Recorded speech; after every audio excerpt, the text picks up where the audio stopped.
하나님을 사랑하는 사람에게 어떤 삶을 살게 하실까?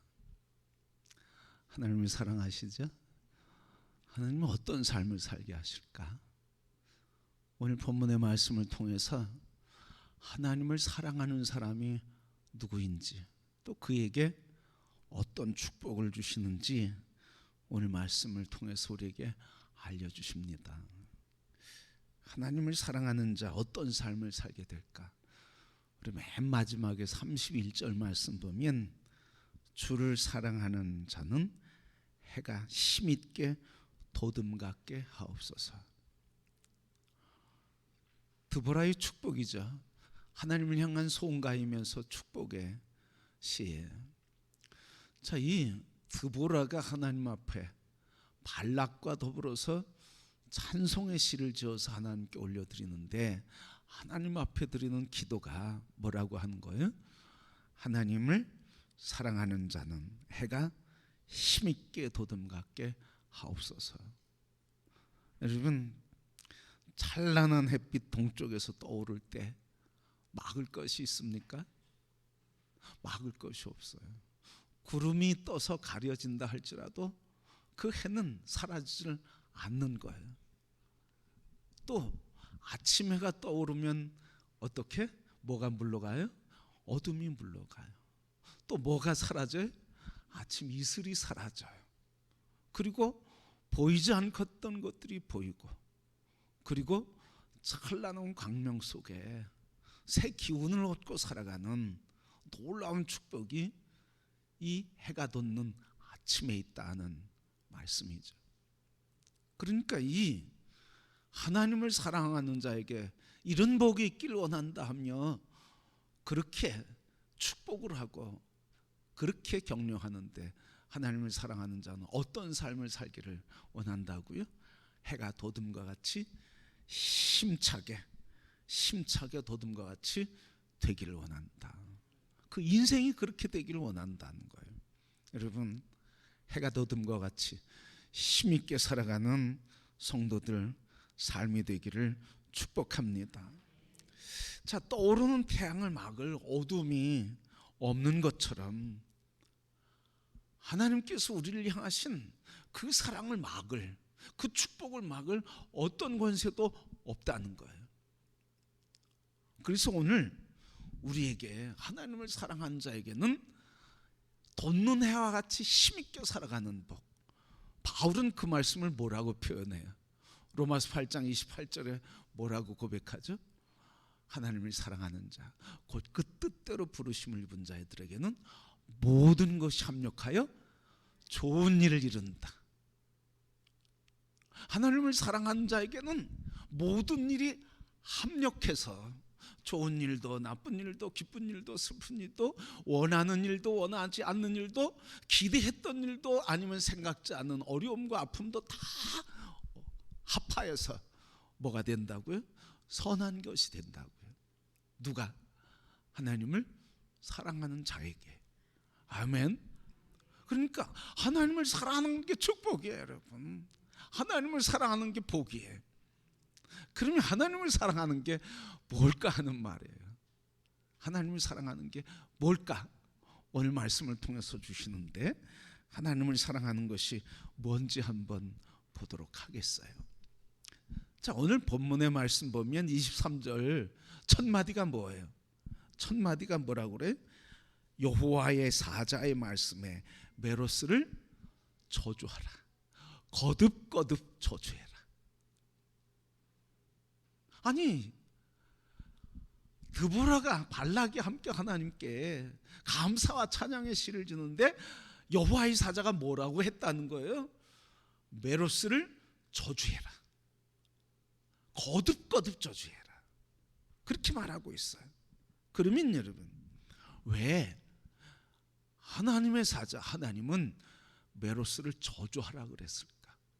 이것과 하나님을 사랑하는 것과 무슨 관계가 있는 것일까? 왜 저주하라 그랬을까요? 오늘 여러분, 메로스는 이스라엘 백성들이 어디에서 전투했어요? 기손강에서 전투했어요. 이 메로스는 기손강 근처에 있는 성읍이에요. 그 성읍 사람들을 메로스 이렇게 얘기해요. 근데 이 기손강에서 지금 뭐가 있는 거예요? 기손강 저 마른 쪽에 누가 있어요? 시스라의 군대들이 철병거 900승을 앞에 놓고 군인들이 지금 포진해 있단 말이죠. 여긴 4만 명의 이스라엘 군인들이 있어요. 전투에 게임이 안 되는데 그때 이스라엘 백성들이 어떻게 하는 거예요? 그 기손강 근처에 있는 오늘 메로스의 주민들에게 하나님께서 이 전투에 참여하도록 하니 같이 참여하자. 오늘 말씀에 보면 그 말씀 아니겠어요? 여호와의 사자의 말씀에 메로스를 저주하라. 너희가 거듭거듭 그 주민들을 저주할 것은 그랬어요. 왜? 그들이 와서 여호와를 돕지 아니하며 여호와를 도와 용사를 치지 아니함이니라. 이 말은 바꿔서 얘기하면 뭐예요? 이스라엘 백성들이 또 하나님께서 이스라엘을 도와서 시스라의 군대 용사를 치도록 하셨다는 거예요. 근데 그 전쟁에 참여했다는 거예요? 안 했다는 거예요? 안 했다는 거예요, 여러분. 바로 그 얘기예요. 메로스를 저주하라고 하셨는데 바로 이거예요. 기손강 근처에서 전투를 하고 있는데, 그런데 그 기손강 근처에 있는 메로스 성읍의 주민들이 하나님의 부름을 받고 드보라의 부름을 받고 전쟁에 참여하도록 요청을 받았는데 거부했다는 거죠. 거절했다는 거예요. 여러분, 이에 하나님의 사자가 뭐라고 하는 거예요? 저주하라 이렇게 얘기하시고 하나님이 진노하셔서 하는 말씀이 이거예요. 그들이 여호와를 돕지 아니하며 여호와를 도와 싸우지 아니하셨으므로 저주해라. 왜 저주? 돕지 않아서. 누구를? 하나님을 돕지 않아서. 거꾸로 얘기하면 하나님을 사랑하는 건 뭐예요? 하나님을 사랑하는 건 뭐예요? 하나님이 이 기손 전투에 부르실 때, 하나님의 계획 속에서 부르실 때, 그 부르심이 어떻게 하는 게 하나님을 돕는 거라고요? 참여하는 거. 여러분, 메로스 성읍 사람들은 왜 참여하지 않았을까요? 전투는 해보다 많아요. 자기들 눈에도 봤어요. 철병거가 900승이 딱 서 있고요. 그 뒤에 모리알 같은 군인이 딱 포진하고 있는데요. 저 앞에 4만 명밖에 안 되는 군인, 이스라엘이 약한 거 알잖아요. 훈련되지 않은 거, 무기 없는 거 알잖아요. 그러니까 기손 전투에 참여하면 어떻게? 백전 백패, 싸우나 마나 지는 거예요. 판단했단 말이죠. 하나님이 부르셨어, 싸우게 하셨어. 그런데 거절했어. 이스라엘 백성들로 발락도 처음에는 뭐라고 그랬어요? 당신이 나가지 않으면 내가 싸우지 않겠습니다 이랬잖아요. 나가지 않겠습니다 이랬잖아. 근데 드보라가 하나님이 너를 통해서 우리를 통해 이기게 하신다 하니까 당신이 나가면 나가겠습니다. 그래 가자. 드보라가 믿음의 깃발을 들으니까 발락도 나가는 거예요. 그러니까 하나님을 돕는다는 말은 뭐예요? 하나님을 돕는다는 말은 하나님의 계획 속에 참여하는 걸 말하고 있어요. 믿음으로. 시스라의 전투에서 메로스의 백성들은 보나마나 졌어. 발락도 보나마나 싸워서 이길 가능성이 없어. 이긴다고 하는 당신이 나간다 하면 내가 나가겠어. 그래서 믿음으로 나갔더니 이기고, 믿음으로 하나님의 계획에 따르지 않았더니 하나님 뭐라고 그러셔요? 그게 여호와를 돕지 않은 거다. 여호와를 돕지 않았대요. 여러분, 사실 우리가 하나님을 도울 힘이 있습니까? 하나님 우리의 도움을 필요로 합니까? 하나님의 능력이 우리의 도움이 필요한 분이십니까? 아니에요, 여러분. 그런데 하나님을 여호와를 돕는 자라고 표현하는 이유는 뭘까요? 여호와를 도왔다고 하는 표현은 뭘까요? 우리가 하나님을 도울 힘도 없고 도울 능력도 없을 뿐만 아니라 하나님은 우리의 도움을 필요로 하질 않아. 그런데도 뭐라고요? 하나님이 싸워라, 나가라 말씀하신 그 말씀에 믿음으로 참여하는 것, 그 말씀을 붙드는 것, 순종하는 걸 뭐라고 얘기하시는 거예요? 그게 나를 돕는 거라, 이렇게 표현하는 거예요. 그게 하나님을 돕는 거라는 거예요. 그래서 오늘 메로스의 사람들은 하나님을 돕지 않았다는 거예요. 다시 얘기하면 이 전투는 해보나마나 패할 것 같으니 참여하여서 개 죽음을 당할 필요가 없다, 헛된 싸움을 할 거 없다 판단하고 안 한 거예요. 여러분, 하나님이 참여하라고 할 때는 지기 때문에, 패배하기 때문에, 죽을 거기 때문에 하라고 했을까요? 하나님이 말씀하실 때, 하나님의 계획하실 때, 전능하신 분 말씀하실 때는 다 뭐가 있는 거예요? 계획이 있는 거잖아요. 무슨 계획? 시스라의 군대를 이길 계획, 그들을 물리칠 계획을 갖고 있는 거잖아요.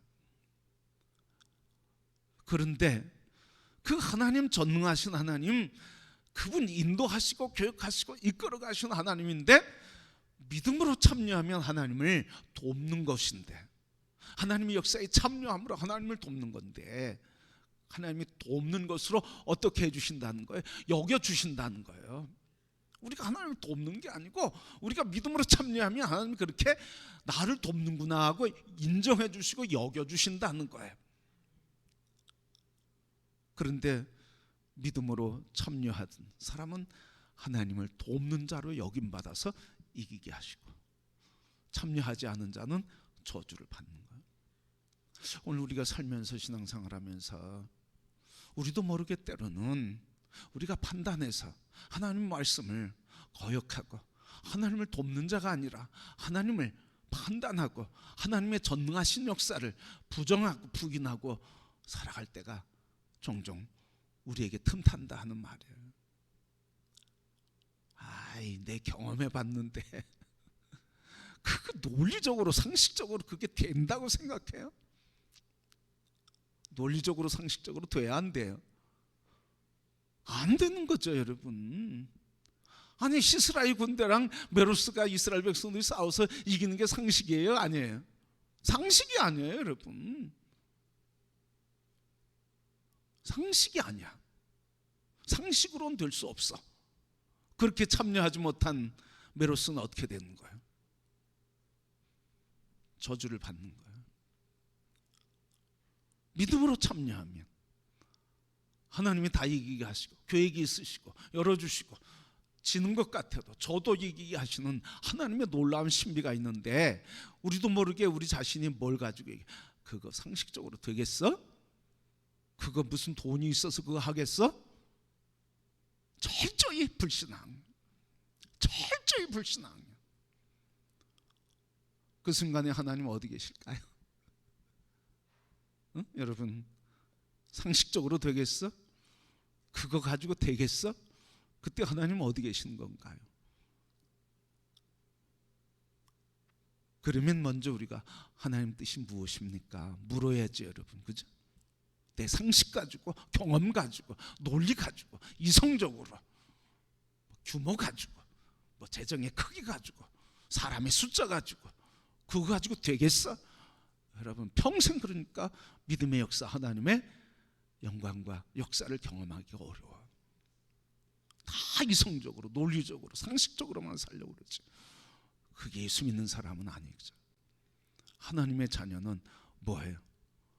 하나님이 말씀하실 때 뭐로 참여하는 사람이에요? 논리와 이성 가지고 참여하는 사람, 믿음으로 참여하는 사람. 누굽니까? 믿음으로 참여하는 사람이에요. 우리가 할 수 없으나 하나님 계획이 있으시죠. 우리 하나님 계획 봅시다. 이렇게 얘기하는 거예요, 여러분. 아멘입니까, 여러분? 그거예요, 여러분. 우리가 이해가 안 돼. 논리적으로도 안 돼. 상식적으로도 안 돼. 그런데 하나님 우리에게 말씀하시니 우리가 하나님 뜻을 붙들고 순종하자. 하나님을 붙잡아야 되는데 사람 붙잡고 하나님이 말씀하신 것을 무시하니까 우리에게 하나님의 역사가 나타나질 않는 거예요. 도리어 아픔과 권고와 고난이 있어요. 성도 여러분, 오늘 우리 여호와를 돕는 자가 되기를 소원합니다. 돕는 자는 어떤 사람이라고요? 힘 있는 사람, 지식 있는 사람, 능력 있는 사람, 이런 게 아니고 하나님이 감동 주시고 말씀하실 때 아멘 하고, 우리가 상식적으로, 논리적으로, 경험적으로 안 되지만 그냥 하나님이 우리에게 말씀하신 그 말씀 붙들고 한번 해보자, 그게 하나님 기뻐하시게 하는 거고 하나님을 돕는 거라. 여러분이 하나님을 돕는 자가 되기를 축복합니다. 하나님이 그렇게 여겨주신단 말이죠. 여러분, 다시 얘기하면 믿음의 사람으로 인정해 주신다는 거예요. 내 믿음대로 될지어다 말씀하시는 거예요. 너무 우리가 과학의 시대 접어들어서 신비의 시대를 잃어버리고 있어요. 신비의 영성을 잃어버리고 있어요. 논리와 이성과 합리성과 과학성, 이런 것 가지고 우리가 살아가는 시대가 돼서 신비성을 잃어버려가고 있어요. 신비함, 신비. 하나님의 신비함, 성령의 역사의 신비함, 말씀의 신비함, 이 신비를 잃어버려가고 있어요. 신비를 믿습니까, 여러분? 말씀의 신비를 믿습니까? 영의 신비, 성령의 신비를 믿습니까? 우리 그리스도인들에게는 이거 붙들고 사는 거예요. 이거 없으면 그리스도인이라고 말할 수 있을까 하는 거예요.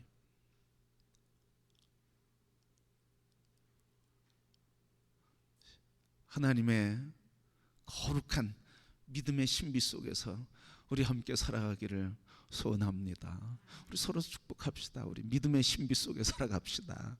믿음의 신비 속에 살아갑시다. 그게 우리의 길입니다. 그게 우리의 모습이고 삶입니다. 믿음의 신비, 이걸 믿고 살아가는 거예요. 아니, 평생 부인 믿고 살아오셨잖아요. 하나님 믿고 사시면 되잖아요. 여러분, 믿음의 신비, 그게 바로 믿음으로 순종하는 게 여호와 하나님은 뭐라고 여겨주신다고요? 나를 돕는 거라 여겨주신다. 그래서 드보라, 이 찬양의 시를 하는데 오늘 누가 어떤 이야기가 나와요? 오늘 말씀에 보면 여인의 이야기가 나오죠. 누구의 이야기죠? 24절에 야엘의 이야기가 나와요. 야엘, 시스라가 겐 사람 헤벨의 아내 야엘은 다른 여인들보다 복을 받을 것이니 장막에 있는 여인들보다 더욱 복을 받을 것이로다.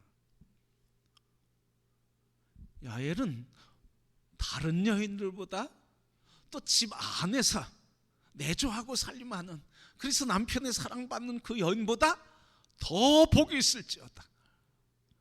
왜 이 야엘은 복이 있다고 그랬을까요? 이 야엘을 향해서 더욱 복받을 사람이라고 그렇게 칭송하고 축복하고 있을까요? 왜 그럴까요? 한마디로 얘기하면 뭐예요? 여호와를 도왔기 때문에. 다시 얘기하면 여호와의 전쟁에 참여했기 때문에, 믿음으로 참여했기 때문에. 야빈의 군대 장관 시스라가 기손강에서 전투하다가 하나님이 우레를 내리시고 폭우를 내리시니까 말랐던 딱딱한 강바닥이 진흙벌이 되니까 900승의 전차는 아무 쓸모가 없게 됐어. 그러니까 당황하게 되고 흩어지게 되고 시스라가 도망했는데 누구의 집으로 도망했다는 거예요? 야엘의 집으로. 야엘의 남편은 헤벨이라고 하는 이 야엘의 남편, 이 사람은 겐 사람이라고 그러는데 겐 사람은 철을 금속공을 하는 사람들의 지역이에요. 그러니까 금속공 하면 뭐해? 뭘 만들겠어요? 무기를 만들잖아요. 이스라엘은 금속공 무기 있어요? 없어? 없어. 누가 있는 거예요? 전차. 시스라의 군대, 야빈의 군대, 시스라의 군대에 전차가 있단 말이죠. 그러면 사실 우리가 이 성경에 나타나지 않는데 추론해 볼 수 있는 게 뭐예요? 이 야벨은 그의 남편과 더불어 누구와 더 가까워질 수 있어요? 시스라의 군대 야비는 왕과 가까울 수 있어요. 왜? 무기를 만드니까, 무기를 수리할 수 있으니까. 그런 교류가 있었단 말이에요. 그런데도 그러니까 시스라가 도망갔는데 왜 오늘 24절에 있는 말씀처럼 헤벨의 아내, 헤벨의 집, 긴 사람의 헤벨의 집, 거기로 도망했냐고요? 거기로 숨어들었냐고요? 모르는 집이었어요? 아는 집이었어요? 신뢰할 만한 집이에요? 못 믿을 집이에요? 신뢰할 만한 집이니까 거기 도망갔지. 그리고 물 좀 달라고 그러고 거기서 잠들었지. 못 믿으면 거기서 자겠어요? 믿을 만한 집이야. 그런데 잠들었을 때 헤벨의 아내 야엘이 어떻게 했다는 거예요? 정수리에 막대기를 받고 망치로 때려서 꽂혀서 엎드려서 쓰러져서 엎드려서 그래서 죽었다는 거예요. 말뚝에 박혀서 죽었다는 거예요. 그 여인은 지금 뭐 하는 거예요? 인간적으로 보면 잔인한 여인이죠. 그리고 인간적으로 보면 이 야엘과 헤벨이 누구랑 가까워야 돈을 벌어요? 그렇죠, 여러분. 시스라의 군대와 같이 있어야 돈을 벌어. 왜? 무기를 만들고 수리하니까 돈 벌 수 있어. 당장 인간적으로 생각하면 시스라의 군대를 도와주고 시스라를 살려줘야 돼. 그런데 야엘은 시스라를 돕지 않고 시스라를 제거시킴으로 하나님의 전쟁에 참여하는 자가 됐다는 거예요. 인간적인 이해관계, 이득. 오늘 이 세계의 흐름은 다 거기잖아요, 여러분. 정치 흐름 다 정치 이해관계에 움직이잖아요. 다 그런 건 아니어도 이해관계에 움직여. 이해관계, 이익을 주는 데게. 그런데 이 아이는 이익을 주는 것을 붙들지 않고 이익이 없어도 하나님의 전투, 하나님의 싸움, 믿음으로 참여하게 될 때 야일이 복의 복을 받은 여인이라 그렇게 칭송을 받게 됐어요. 그런가 하면 시스라의 그 다음에 28절 나오는데 시스라의 어머니의 이야기가 나와요. 왜 내 아들이 오지 않느냐? 왜 병가가 오지 않느냐? 왜 채색 옷을 입고 와야 될 텐데 오지 않느냐? 지혜로운 자들이 그에게 얘기했을 터이다. 그는 죽었다고 얘기했을 터이다. 하며 눈물 흘리는 시스라의 어머니 이야기가 나와요. 믿음으로 참여하는 자에게는 손해가 되는 것 같고 지는 것 같아도 하나님의 영광을 보게 될 것이고, 사람을 의지하고 그리고 군대를 의지하고 무기를 의지하고 세상을 의지하고 사는 사람에게는 이길 것 같아도 눈물이 흘려지게 된다는 말이에요. 우리 역사를 통해서 오늘 시대에 전개되는 역사를 통해서 우리가 보지 않습니까? 권력을 의지하고 그것을 탐하고 그것을 이용해서 천년 만년 나라를 세워보려고 해도 하나님께서 기뻐하지 않으시는 건 꺾으신단 말이죠. 오늘 우리 이 말씀을 통해서 하나님의 동역자, 그건 뭐예요? 믿음으로 참여하는 자, 그렇죠? 그게 곧 뭐예요? 그게 하나님을 사랑하는 사람이라는 거예요. 하나님의 말씀에 아멘하고 순종해 살아가는 사람, 그게 하나님 돕는 자라고 여김을 받고 그게 바로 하나님 사랑하는 자의 모습이라는 말씀입니다. 성도 여러분, 오늘 우리의 삶을 통해서 하나님 우리에게 어떤 마음으로 우리를 대하시는지 말씀해 주시죠. 하나님 말씀하실 때 하나님의 전투에 지는 게 없잖아. 하나님 말씀에 패배가 없잖아. 하나님 말씀에 다 계획된 뜻이 있잖아. 그 계획된 뜻에 우리가 아멘 하고 순종하면, 그러면 하나님께서 네가 나를 돕는구나 하면서 흐뭇해 하시고 복 주시는 줄 믿습니다. 어린아이가 엄마랑 장을 가게 됐어요. 엄마가 장을 보고 장보따리를 들고 가는데 5살짜리 꼬마가, 아이가 엄마를 쫓아가면서 그 시장 바구니 무거운 건 시장 바구니 그 옆에서 잡고 아이가 뭐라 그래? 엄마 내가 붙잡아 줄게. 도움이 돼야 안 돼요? 차라리 놓는 게 그냥 뒤에서 잡아 끌지나 말지. 근데 엄마는 뭐라 그래? 그래 네가 엄마를 도우려고 그러는구나. 아이고 착하지. 그래 참 복되다. 축복해 주잖아. 우리가 뭘 하나님 도울 힘이 뭐가 있어요? 교만한 거죠 여러분.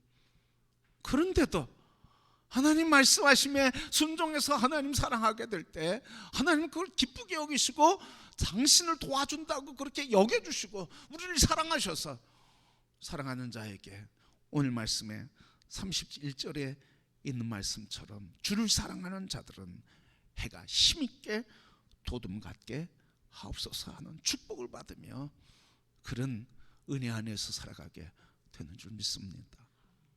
성도 여러분, 우리 믿음으로 서로 살아가려고 격려하고 살아가려고 애쓰시죠? 서로를 바라볼 때 이런 축복을 해주시길 바랍니다. 믿음으로 살아가고 말씀으로 살아가고 순종하며 살아가는 당신, 하나님을 사랑하는 당신에게 어떻게 축복이 내리기를 원한다고요? 힘있게 돋는 해와 같은 삶이 되시기를 바랍니다. 이게 그 축복이에요 여러분. 서로에게 그렇게 축복하라는 거죠. 바라봐도 그냥 번번하게 그냥 언제 받는지 모르게 기쁜지 아니면 슬픈지 그런 거 말고 바라보면 이렇게 축복하란 말이죠. 말씀으로 살아가고 믿음으로 살아가고 순종하며 살아가려고 하는 우리 서로가 이런 축복, 아침 해가 힘있게 돋은 것 같이 당신의 삶이 그렇게 되기를 축복합니다. 한번 우리 연습해 볼까요? 서로 그렇게 축복해 보자. 만났어요. 이제 만나서 서로 축복해 봅시다. 시작.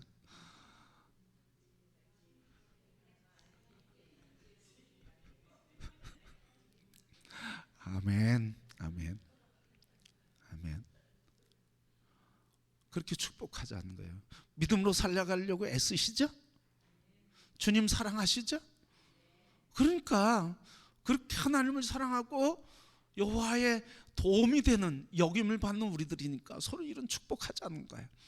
그래요. 하나님을 사랑하는 당신에게 돋는 아침에 힘차게 돋는 같이 인생이 그렇게 힘차고 꽃이 피기를 축복합니다. 얼마나 아름답겠어요. 우리 성도 서로 그렇게 축복하면서 주님 오실 때까지 믿음의 역사를 이루며 살아가는 아름다운 삶. 그래서 하나님이 내가 나를 돕는구나 하는 역임을 받고 긍휼과 은혜를 누리며 사는 우리 성도들이 되시기를 주님의 이름으로 축복합니다.